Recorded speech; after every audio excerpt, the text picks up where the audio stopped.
Good evening, I'm Mark Seal and welcome to Final Score. It's our sports show where we'll talk about the headlines and the newsmakers of the week. Tonight, Barbadian rower Philip Alves is on a team of international adventurers who are about to attempt another world record. We'll get a live update on the preparations from the Arctic Circle. Also, the Barbados senior volleyball players won silver in the men and bronze in the women at the Kosovo Championships recently in Suriname. Is local volleyball positioned now to get back to the top? Well, though, of course, you, our viewers, can make your contributions and ask your questions via social media. WhatsApp number is 2285562, while our Facebook handles are CBC Barbados or cbcnews.bb. First up, rowing. After years of preparation, Barbadian Philip Alves and a crew of 7 others will attempt to row across the Northwest Passage in a few days' time. The expedition, which will see the team row the sea lane between the Atlantic and Pacific Oceans through the Arctic route considered as the last great first, has been 10 years in the planning and will prove to be Alves' toughest challenge yet in a career that has already seen him and Randall Valdez row across the Atlantic. With us tonight is Phil Alves and 2 of his teammates, adventurers and ocean rowers. The captain, Levin Brown of Scotland, and Mike Harden of Sussex, England.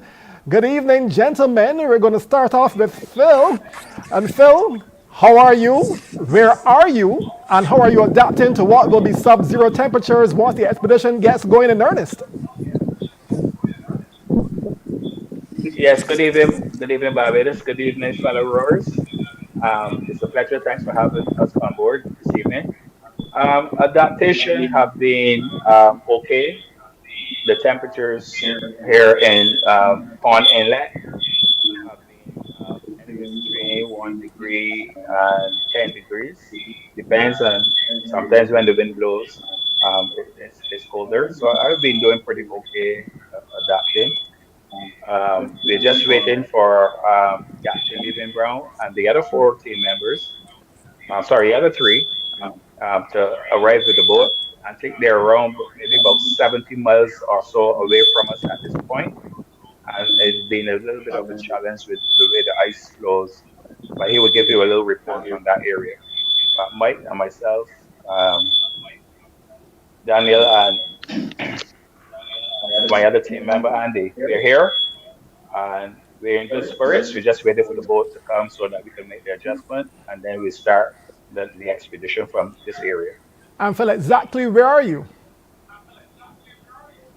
I'm in a place called Pond Inlet. It's in the Arctic Circle, way up north.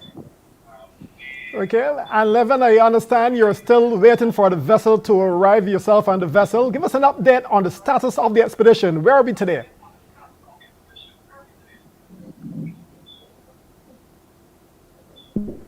Went a bit blank there, but we are in a place called Navy Board, which is about 60 nautical miles away from Phillip. It's very cold here at the moment. It's probably about 2 degrees where we are at the moment. If I turn the camera around, you can see some icebergs in the background there, in a very frosty looking landscape. But we're looking forward to getting into Pond Inlet, picking up Philip and Mike and the rest of the team. So it's been a long journey. We've covered 4,500 miles in this little boat already. So it's going to be great to start the rowing, and can't wait. Okay. And it is 8:35 here. I understand it's also 8:35 there. Yet it's quite sunny. What's the weather like over there? The weather is sunny. It's quite windy. You can probably see the flags in the background flapping away. It's as I say, it's very cold at the moment. It's probably about 2 degrees, but last night on the boat we had the first signs of the sea freezing around us. We've got these lovely little blooms of ice just forming on the sea surface, and ice forming on the deck, which turned it into a little bit of a skating rink, and I'm not really that bonny a skater. And Mike, completing the trek is going to be quite personal for you. I understand you lost someone in your ancestry who was trying to discover a route through the Northwest Passage.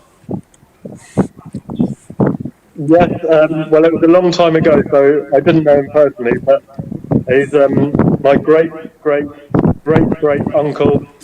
Was an explorer. He was trying to find a way through the Northwest Passage in 1848, and he didn't manage. His ship got frozen into the ice for 3 years, and he died out in the Arctic here, very close, well, reasonably close to where we will be going on our route. So it's a part of my family history, and I grew up with stories about him, and I've always wanted to go and see the area where his tragedy happened. So yeah, for me it's a personal expedition, and I'm very much looking forward to getting underway with Philip and the rest of the crew and having this great adventure. And Mike, from your studies and your training, you'll also be particularly interested, though, in the changing environment and, of course, the collection of meaningful data for the climate scientists. Yes, that's right.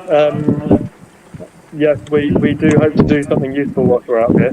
So we will be, as well as rowing through the passage, we'll be collecting data about temperatures and sea temperatures along the way, and making that available to scientists at various universities who are studying climate change and related sciences. Well, even I'm talking to three of you. Can you tell me about the other four members of your team?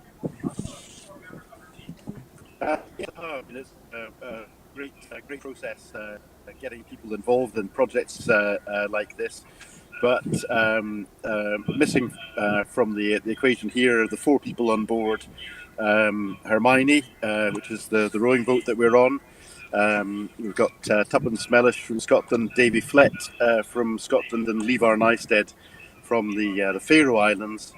And we've got Daniel Kritzinger from South Africa, and Robert Strachan from Scotland as well. So yeah, we're looking forward to getting the team united for the first time in quite a while. I don't think actually everybody's been together all at the same time, although everybody's been on the boat.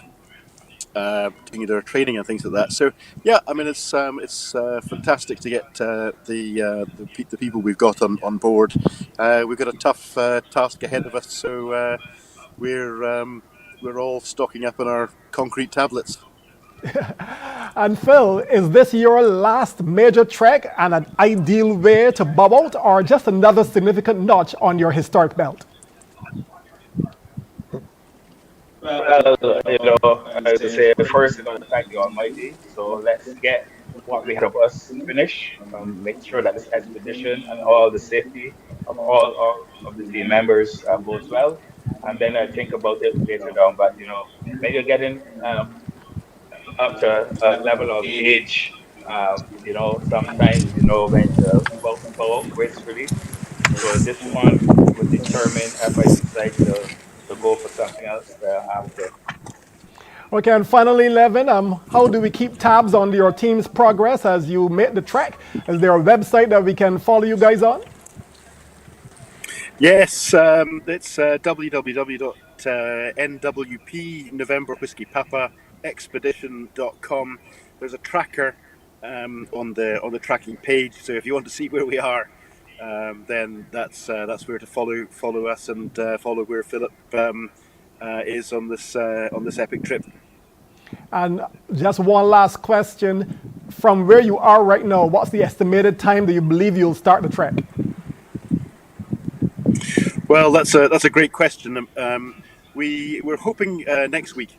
In a nutshell, we're stuck just in the kind of middle of Navy Board at the moment, so we're waiting for a blockage of ice to get out the way, basically, before we can move to Pond Inlet. But once we're in Pond Inlet, getting the last bits of preparation done should be a very, very quick job, because we've done most of it already. And the next thing is just going to be waiting in the right weather for leaving. It's the only weather we can choose, so we may as well hang around for a couple of days if better stuff is on the way. Okay, well, thank you, gentlemen, for your time. We'll be keeping check on your progress, and hopefully, we can have you all back on the show during and after your historic adventure. Godspeed. Thank you. Thank you very much. Thank you very much, and Brilliant, guys. When thanks we for having us. return, And before we go, I'd brilliant. like to thank Well done. Oh, all the When brilliant. we Cheers. return, Thanks. we'll have volleyball. Volleyball will join the show when we return.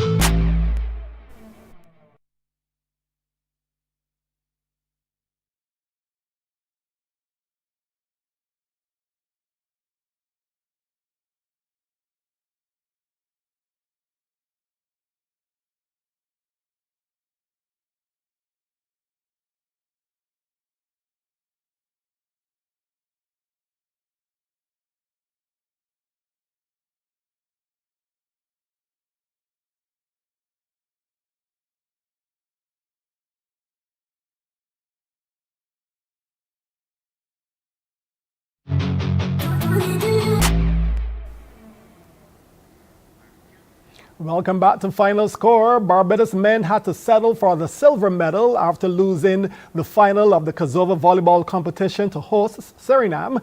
The Belgian men lost a tough five-setter, 25-19, 21-25, 27-29, 25-23, 15-17.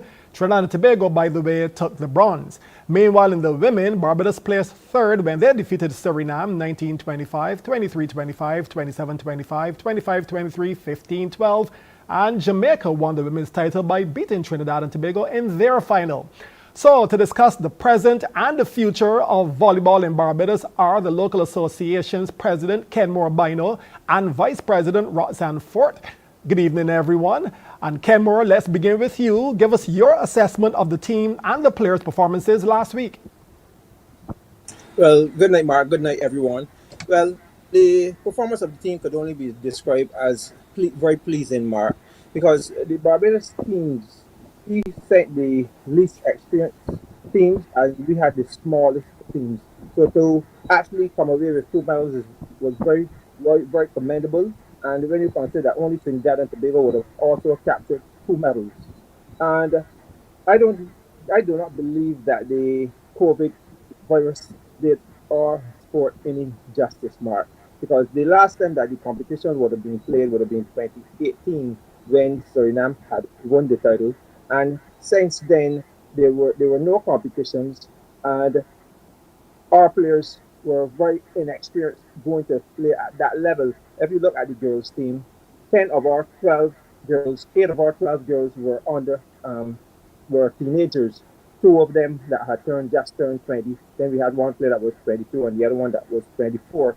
Also among the men, we had a very inexperienced men's team. We had players who had dominated at the youth and junior level, but having missed 5 years of competition did not give them that bridge that they could cross over into the senior competition. And when you look at the Suriname team and the Jamaican team and the other teams, they were actually bringing back players who would have competed at a number of Kosovo championships. And you must also consider that we were missing players that would have made a significant difference. Among the men, we were missing Jabari Goodrich as well as Sean Simpson. We lost the second set against Suriname after being up 19-14. We did not score another point until Suriname had reached 21. There's no way in this world that we would have Sean Simpson and Jabari Goodrich and encounter a stumble like that where we failed to score a point and the opponents were able to actually go and rattle off 7-8 points before we could score again. And among the girls, we would have also been missing people like Ashley Jordan and Ashley Marshall and perhaps even the setter Deshonta Addison. And that would have impacted us greatly in terms of having that experience and having that firepower to really get over the hump and perhaps come home with 2 gold medals, Mark. Well, Kenmore, and that's our local teams. How would you rate our opponents, not necessarily team by team, but regional volleyball? Has it improved? Well, no, because we should not have been so competitive against those teams. As I said, they had players that were playing 5 and 6 Kosovo championships. I remember getting into some banter with the guys from the Bahamas because when we were playing the Bahamas, some of the guys on the bench were shouting saying that Ma, these are junior champions. These are Kosovo junior champions. I said, well, it's remarkable that the junior champions could be running your senior champions like this. And I do not think that, but I guess that they would have been affected by the virus as well, and that could have impacted them. The coronavirus impacted them in terms of their training, preparation, going to championships and so forth. And significantly, Mark, because they were telling us that it's time that Barbados hosted another championship. We have so many problems on the domestic level that it's somewhat difficult to host a championship. Availability of a venue, that's one of the problems. In Ah, addition, we are not we are not sure when teams are going to be committed in terms of coming to the championship. The Haiti team was supposed to come to the Kosovo Championship at Suriname. They did not get clearance to pass through Panama until it was too late to catch the plane. And very often the organizers, the hosts, have headaches, wondering, are the teams coming? Will the well, teams be able Kenmore, to make it? okay, more. Let me pause you there because I have a sneak preview. I can tell you that that's one of the questions coming up later on. So you pause right there a minute. I'll go to Roxanne. And Roxanne, our teams were filled with players who would have gone through the BVA's developmental programs. Are those programs still in place? And if they are they still working? Well, actually, it's funny that you say so, Mark, because right now we're running an elite camp for our juniors, which is being held at community college Monday to Friday, and that is has been quite successful over the period. So it's 25 of our, as I said, elite juniors. So the volleyball is still alive and well for sure. And part of the developmental program is the local domestic season. When does the 2023 version begin? Well, um, right now we are struggling, Mark, to play a domestic season. To be honest, we may be able to get in a knockout season, but the availability of the gymnasium, which is the you know key place where we would want to play our um, premier division, is the how do I put it? The availability of the gym is slim to none. So where we may need 15 to 16 days to run a knockout, I have I want to say 13 days over the next month and a half. So between middle of August to the end of September, we have about 13 days. And honestly, we're going to try to fit in a knockout tournament at least. We have no availability at all in October, 2 days in November, and six in December. I cannot play a league under those conditions. So we're still working with the gymnasium and the Ministry of Sport to try to see how we can maximize on being able to play a Division One season. Oh, Roxanne, I'm not certain if you will have the answer to this. Maybe you may have heard, but the gym is usually, I guess, for sporting events. We have that many sporting events coming up in the next few months that you have such little time allocated to volleyball.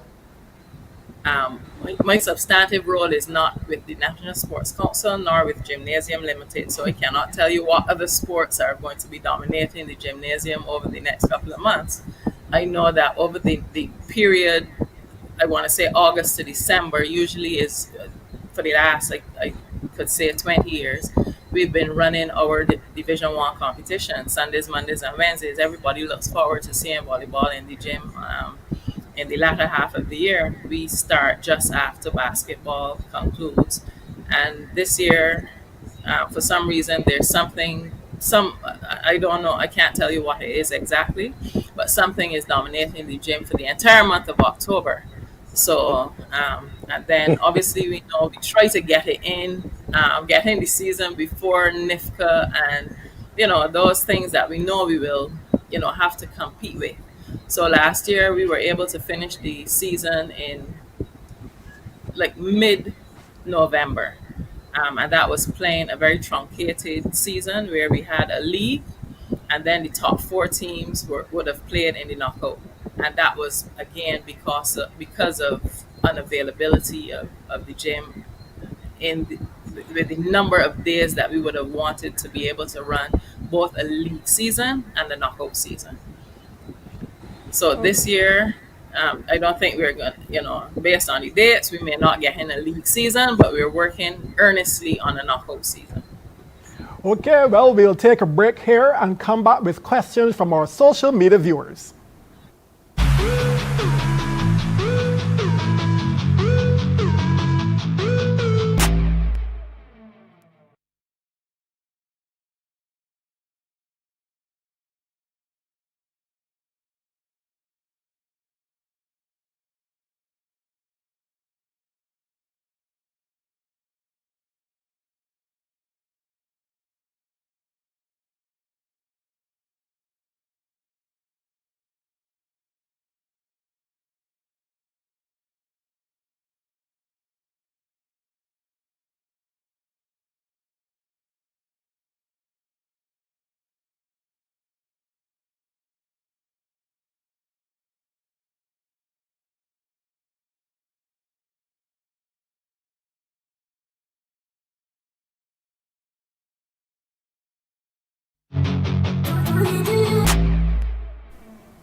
Welcome back. Let's now go to our social media pages for some questions and even some comments that we can get our panel to address. So let's look at the very first question coming up. I have it here. BVA needs to retrofit another bond. Volleyball must play.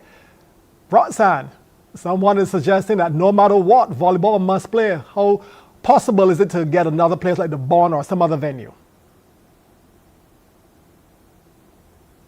On when the gymnasium was under repair, and the bond that they're speaking about is at Kensington Oval.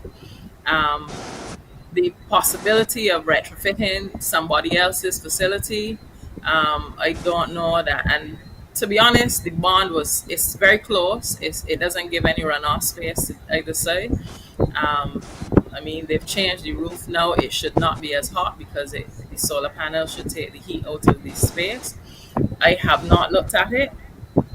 If we are gifted with something, I'm sure that we can find the money to outfit it. Okay, so let's go to our second question. I believe, Roxanne, this might be for you as well. Why didn't volleyball play earlier in the year? Was the gym unavailable then too? Well, our indoor division season, Mark, runs from February to June, July this year. We actually had an influx of new teams this year, which means, as again, developmentally volleyball is improving, but our challenge again is on the unavailability of the gymnasium. We had our national teams training. The 2 weeks before they left Barbados, they were unable to use the gymnasium. So that is still in the earlier half of the year, and we still had unavailability. The team, would have had to train a couple of days at the netball stadium. I think they did outdoor at some venue, I can't remember where, but the gym was technically unavailable to us in the last 2 weeks of preparation for CBC.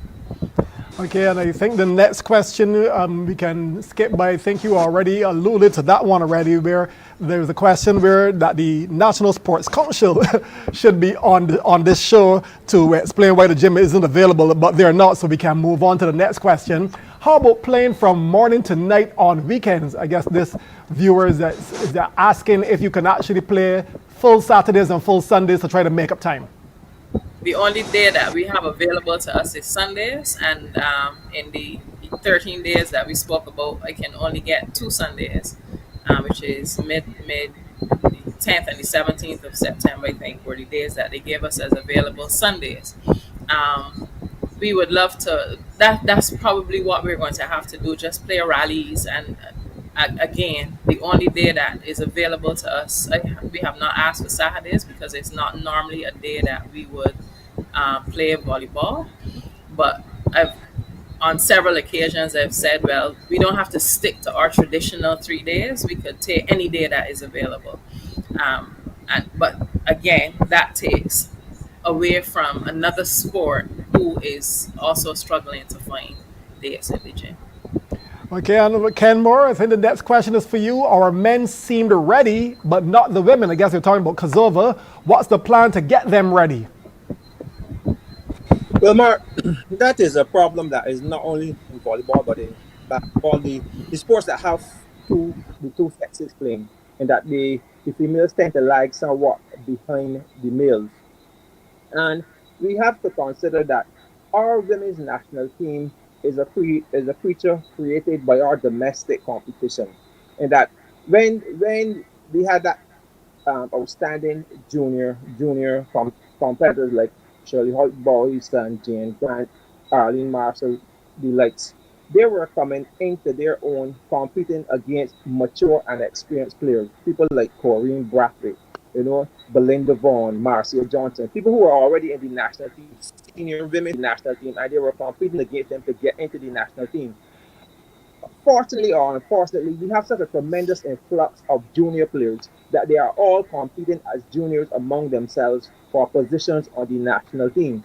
And we saw in Suriname that all girls, they got into this mode where they would be playing well, but then when the pressure was turned on them, they were expecting that they were at the domestic level where someone would serve in the net or someone would knock away a ball and give them an escape valve. It did not occur, but they still play remarkably well to come back from a poor start to then come back as well from game and match point in the third set against Suriname and to actually capture the bronze medal. So with greater practice, greater application, I'm sure that the girls will get up there, Mark.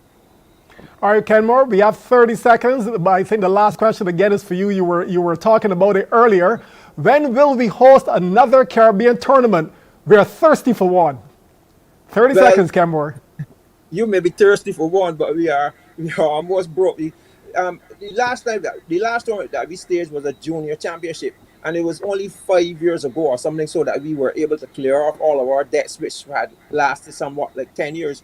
We To host a championship, we need something like $250,000. We also need a facility like the gymnasium being available to us for at least 2 weeks. Because the Barbados Volleyball Association does not make any money from hosting championships. The people who make the money will be people who provide transportation, who provide accommodation, and who provide meals. So if we can get someone who is willing to help us with the funding, we would gladly host another championship. The other teams, they want to come to Barbados. Barbados is very central, and in spite of the problems within the Caribbean, because after the tournament in Suriname, we had to spend 2 days sitting down in Suriname because we could not get a flight back home. That would be no problem in Barbados. And even if you have to spend time in Barbados, you can go to all lovely beaches, and there are so many scenic places around that you would enjoy. Okay. Thanks to our guests, Kenmore. Yes, Roxanne. Thanks to our guests, Kenmore Bino and Roxanne Ford. It was a pleasure, of course. And of course, again, we expect to have you back to discuss the developments and issues in your sport. We're back to wrap up Final Score in a moment. All that's left now is the Final 60.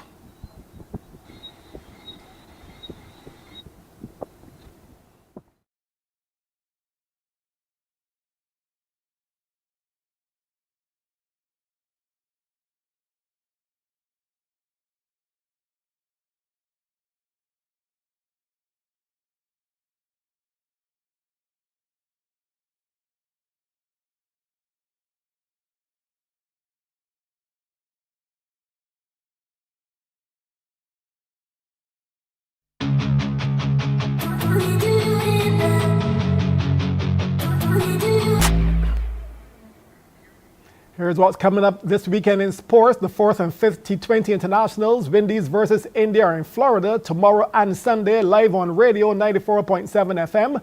The local cricket season resumes this weekend after a crop-over break. The season of Emancipation Race Day is also tomorrow at the Garrison Savannah, post time 2:30 p.m. The FIFA Women's World Cup continues with quarterfinal action 3 a.m. tomorrow morning, Barbados time. And the new 2023 English Premier League season goes into days 2 and 3 this weekend. And on Sunday, the Barbados Karting Association Championship returns to Bushy Park after a 6-week break. That's our program for this week. Join us again next week as more analysts and newsmakers join us on Final Score. Good night, and remember, let's be careful out there.